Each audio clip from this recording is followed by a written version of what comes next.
오늘 봉독한 전도서 7장 11절로 14절까지의 말씀을 가지고 형통한 날, 곤고한 날이란 제목으로 하나님의 말씀 선포합니다. 한번 따라합시다.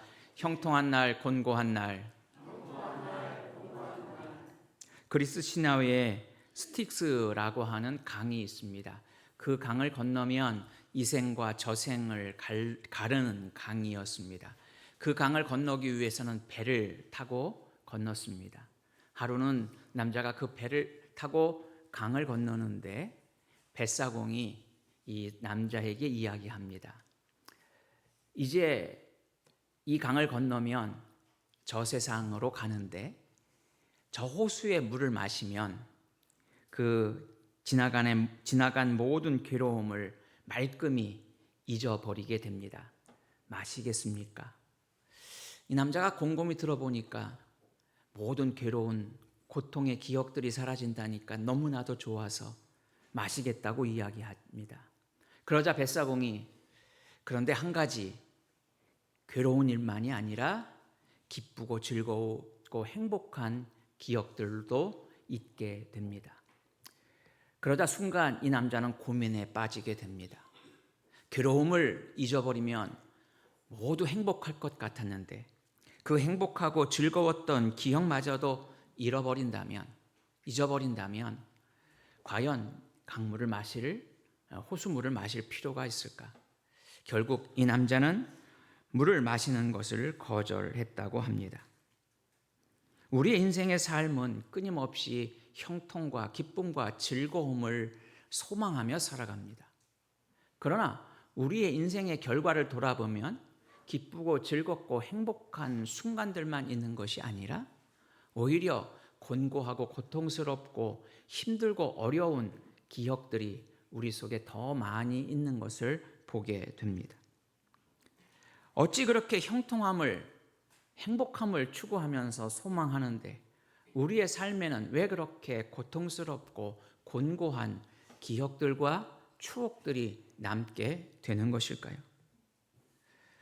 우리의 삶에는 형통한 날과 곤고한 날이 모두 존재하는 것을 우리는 잘 알고 있습니다. 그럼에도 불구하고 우리는 곤고한 날은 우리의 삶 가운데서 사라지고 오직 형통의 날만을 기다리며 기대하며 살아가지요. 오늘 본문에 전도서 기자는 이야기합니다. 14절 말씀에 보면 형통한 날에는 기뻐하고 곤고한 날에는 되돌아보라고 말씀하고 있습니다. 아브라함은 100세에 사랑하는 귀한 아들 이삭을 얻게 되었습니다. 너무나도 드라마틱한 결과이지요.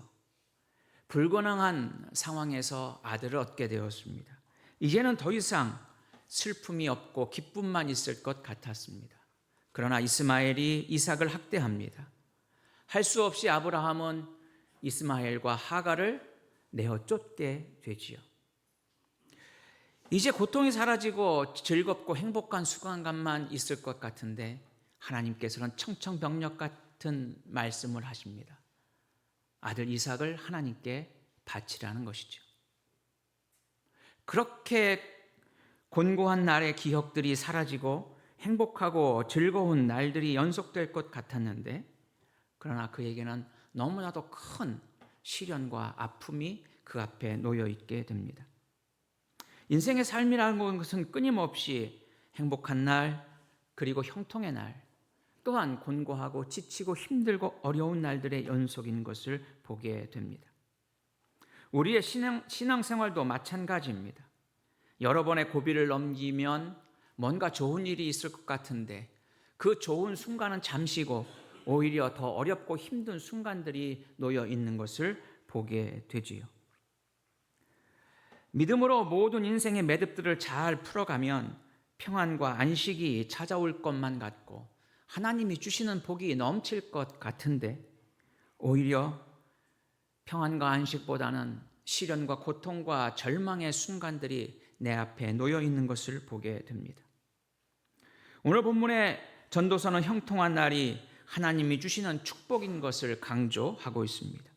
11절과 12절 말씀에 보면 지혜와 유산은 함께하는 자에게 유익이 있다고 말씀하고 있습니다. 결국 하나님이 주시는 지혜, 다시 말해서 하나님을 믿는 믿음과 유산, 물질적 풍요가 함께 있을 때 그것이 바로 형통한 날임을 말씀하고 있는 것이지요. 하나님이 주시는 은혜의 풍성함을 누릴 수 있고 하나님이 주시는 복을 함께 나눌 수 있는 것, 그것이 행복한 인생의 모습 아닙니까? 오늘 본문에서 형통한 날에는 기뻐하라고 말씀하고 있습니다. 형통한 날이라고 하는 것은 성공한 날, 번영의 날, 그리고 평안과 영광의 날을 의미하고 있습니다. 다시 말해서 잘 되는 날, 뭔가 문제가 없이 잘 되는 날을 의미하는 것이죠. 그 형통의 날에는 무엇을 하라고요? 기뻐하라는 것입니다. 한번 따라합시다. 형통의 날에는 기뻐하라. 기뻐하라는 것은 무엇입니까? 그것은 바로 좋게 여기고 행복을 누리고 하나님이 주신 복을 나누며 선하게 살아갈 것을 말씀하고 있는 것이죠. 그런데 문제는 우리 인간들은 형통한 순간마다 하나님이 주시는 그 기쁨을, 형통을 기뻐하며 나누며 선하게 살기보다는 형통한 날이 오면 우리는 끊임없이 교만에 빠지기가 쉽습니다. 이 모든 아름다운 열매를 이루는 것이, 모든 형통함이 바로 하나님이 주신 선물임에도 우리는 그 하나님의 선물을 잊고 마치 내가 내 노력을 기울여서 얻은 결과인 것처럼 우리는 생각하기 때문입니다. 그래서 내 노력의 결과이기에 하나님 앞에 기뻐하고 감사하고 그 기쁨을 나누기보다는 오히려 쉽게 교만하여 넘어지기 쉽다라고 하는 사실이죠.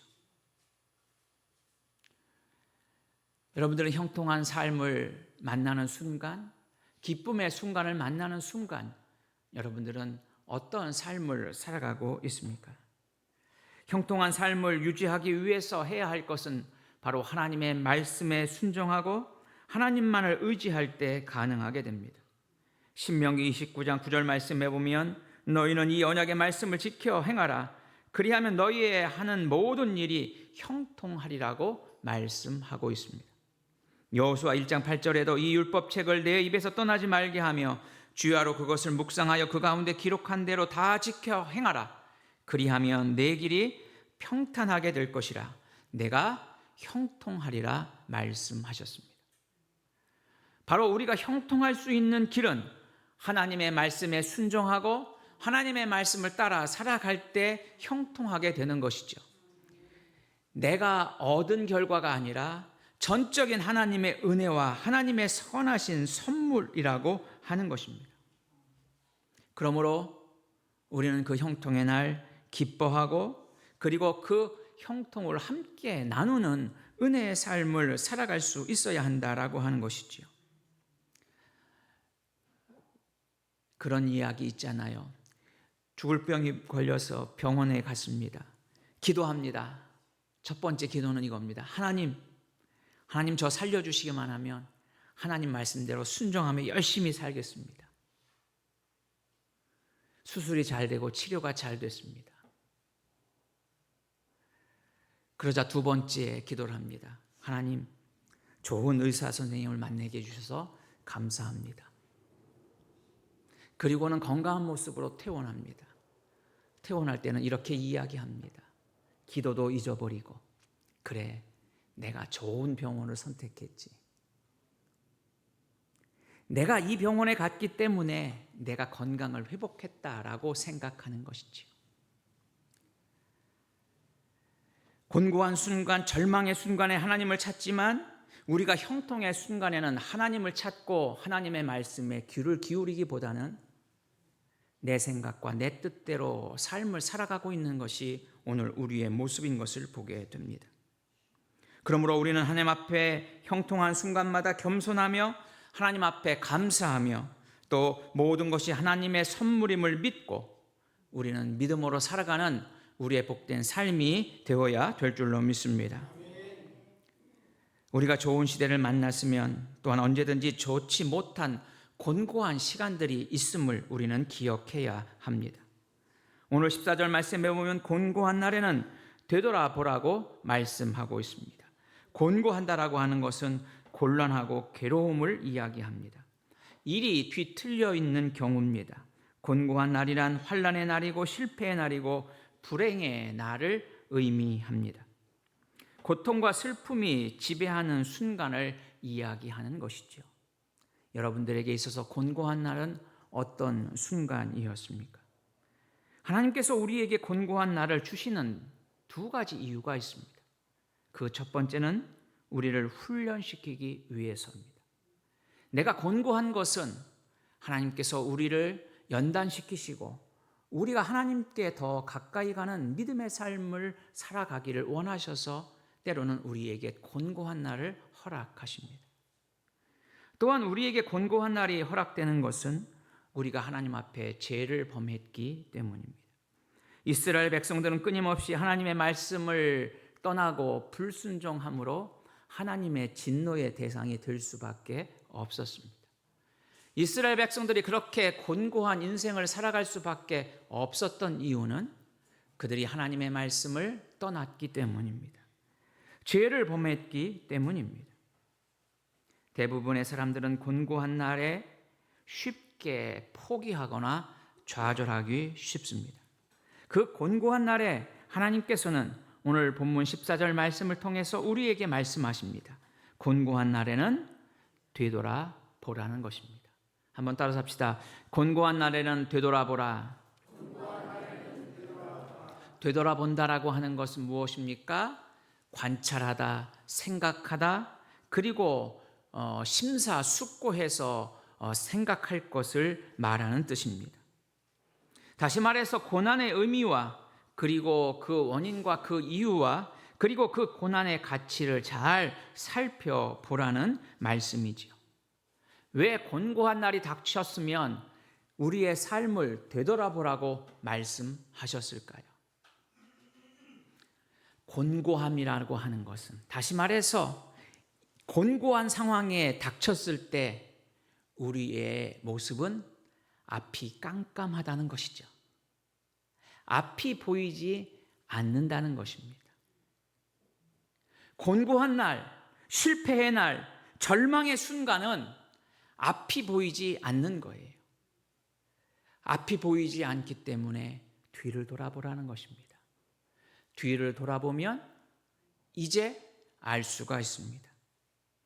그 힘들고 어려운 순간순간마다 하나님께서 나와 동행하셨고 그 고난의 순간순간마다 나를 지켜 인도해 주셨고 나와 함께 하셨고 나를 도우신 분이 하나님이시고 그 하나님의 사랑의 흔적들이 내 과거 속에, 내 추억 속에, 내 삶의 흔적 속에 너무나도 많이 남아 있음을 되돌아볼 것을 말씀해 주시고 있는 것이지요.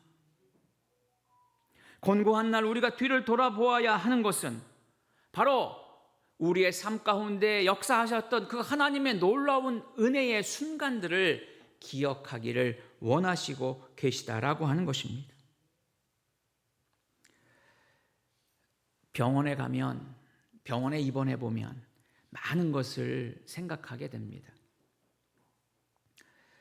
병이 못 고칠 병도 있고 고칠 병도 있다는 것을 알게 되지요. 그리고 병을 고치는 과정에서 하나님이 주신 지혜와 능력이 너무나도 뛰어나다라고 하는 것을 깨닫게 됩니다. 그리고 우리는 치료하는 과정에서 새로운 희망과 소망을 회복하게 됩니다. 하나님의 섭리 가운데 살아감에도 불구하고 당장 내 앞에 있는 삶이 곤고한 날이고 그리고 앞이 보이지 않는 절망의 순간에 놓여 있을 때마다 하나님께서 원하시는 것은 내 뒤를 돌아보고 하나님이 역사하셨고 하나님이 함께 하셨던 그 은혜의 시간들을 되돌아보기를 원하시고 계시다라고 하는 사실입니다. 우리는 하나님 앞에서 어떤 모습으로 서 있습니까? 하나님은 끊임없이 우리가 곤고한 그 순간에도 우리와 동행하시고 우리를 사랑해 주시는 줄로 믿습니다. 그러므로 우리는 곤고한 날에 무엇을 되돌아보고 어떻게 해야 할까요? 첫 번째로 우리는 왜 우리에게 이 곤고함이 있는지 끊임없이 생각하며 기도할 수 있어야 한다라고 하는 사실입니다. 하나님은 고난을 통해서, 곤고한 날을 통해서 우리 자신이 하나님께 더 가까이 가기를 원하시고 계십니다. 그래서 그 곤고함을 통해서 나에게 역사하시고 나와 함께 하시는 그 하나님의 놀라운 은혜와 은총을 깨닫고 우리가 기도하는 가운데 하나님의 섭리와 뜻에 순종하기를 원하시고 계시다라고 하는 사실이지요. 시간이 없어서 기도하지 못하는 것이 아닙니다. 믿음이 없어서 기도하지 못하는 것이 아닙니다. 우리는 주님을 바라보기보다 내 생각과 내 뜻을 앞세우기에 우리는 기도하지 못하는 것이지요. 곤고한 순간마다 하나님이 역사하셨던 그 하나님의 은혜를 기억하며 기도하는 여러분들의 복된 삶이 될 수 있기를 바랍니다.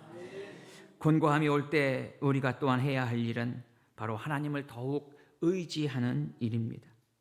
인간은 아무리 힘이 있는 존재라 할지라도 하나님 앞에서는 연약할 수밖에 없는 존재입니다. 그래서 인간은 끊임없이 실수합니다. 인간은 완벽할 수 없습니다. 그런데 우리는 마치 완벽한 것처럼, 완벽해야 할 것처럼 생각합니다. 그래서 타인들의 실수를 쉽게 인정하지 않으려 합니다.